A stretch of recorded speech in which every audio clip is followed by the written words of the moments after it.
Okay, in our last lesson, we talked about the uniqueness of individuals. And that is so important with our wiring, with our family of origin, and our life experience. In this lesson, I promise we were going to get into DISC, but we have to lay this groundwork. We want to talk about what is personality. Now, what we talked about is this inside wiring, okay? And so wiring is not good or bad, it just is. However, if I touch a live wire, I'm going to get shocked. That doesn't mean that electricity is bad, it just means there are certain good ways of handling it and certain bad ways of handling it. And so I want to encourage you to handle your personality, your wiring, in a good way. And to be able to do that, you first need to understand three aspects of personality that are so important before we start diving into it. Here's the first. Everyone has outward behavior, right? I have how I respond in different situations, but it's a response. I'm different if I know you versus if I don't. Sometimes, if I know you, I might be really gregarious, or I may not be really gregarious, depending upon the situation. If I don't know you, if I walk into a room and don't know anybody in the room, my gut response is to shut down, just to go and sit down and wait for somebody to approach me. Now, if you've known me for any length of time, you can also know that most people would say, that's not Scott. Scott's really loud and obnoxious. Hopefully not obnoxious, but probably sometimes I am. That's if I'm in charge and I walk into a room and I don't know anyone. So if you invite me to speak, right, I'm probably going to come in and be really forward and introducing myself to everybody and really working what we call working the room, right? Well, that's because that's my role, and my role is different. If I'm just at a conference and I'm just a participant, I'll probably just sit down. And so it's really important to realize that my outward behavior is going to be different in different circumstances. So why does this matter? Because when someone sees me, if I'm leading something, they might go, okay, that's Scott. He is a high I, which we'll get into what that means. And that's all he really is. He really just takes command of the room, and I love that about him.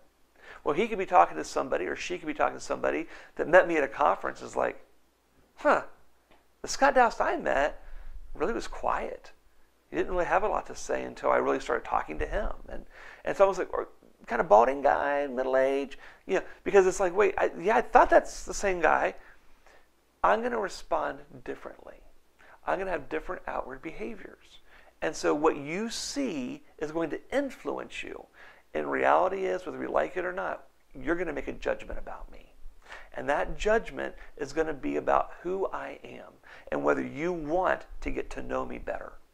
And so it's really a precarious position we put ourselves in, both putting ourselves out there, but then also how we interpret. And sometimes we can make mistakes. You may have met somebody that you thought was going to be your best friend, just to find out later as you got to know them, oh, this person's not really someone I want to spend a lot of time with. They're not who I thought they were at all. And then others is like, yep, that's exactly what they were. I met them this way, and wow, now they just grate on me and they act the same. But we make judgments about people. And that's a really dangerous thing to do, but everybody does it. We judge on outward behaviors. But it doesn't just stay there. Because what happens is we take it to the internal motivation. We go to, wow, that person's just really loud. They're too loud for me. I don't think I like them because of it. They must have some issues, right? And what's their internal motivation? Or, man, he's just so cool. He just seems like such an honest person. I could really tell him anything. And then you start talking, and then next thing you know, it ends up on a blog. Now, we'll try not to do that to you people, but you know what I'm saying, right? And so it's like, oh, I thought I could trust you. And I can't. And so we have outward behaviors that we do, which lead to judgments about internal motivations. And then we start going, that person is nice, that person is not nice, that person is my friend or not my friend. And I think they're self-centered, or I think they're self-conscious, I think they're prideful. Here's the thing about internal. You can't see it. You never can. You only have your outward behaviors to go on. So what we want to do is try to have our outward behaviors be who we are the best we can. We don't want to, and it's hard because we do have this gut to be different. But or to be really honest and say, wow, I'm so glad you're talking to me. Sometimes I can really, when I'm in front, I feel great, but the situation like this really kind of messes with me a little bit.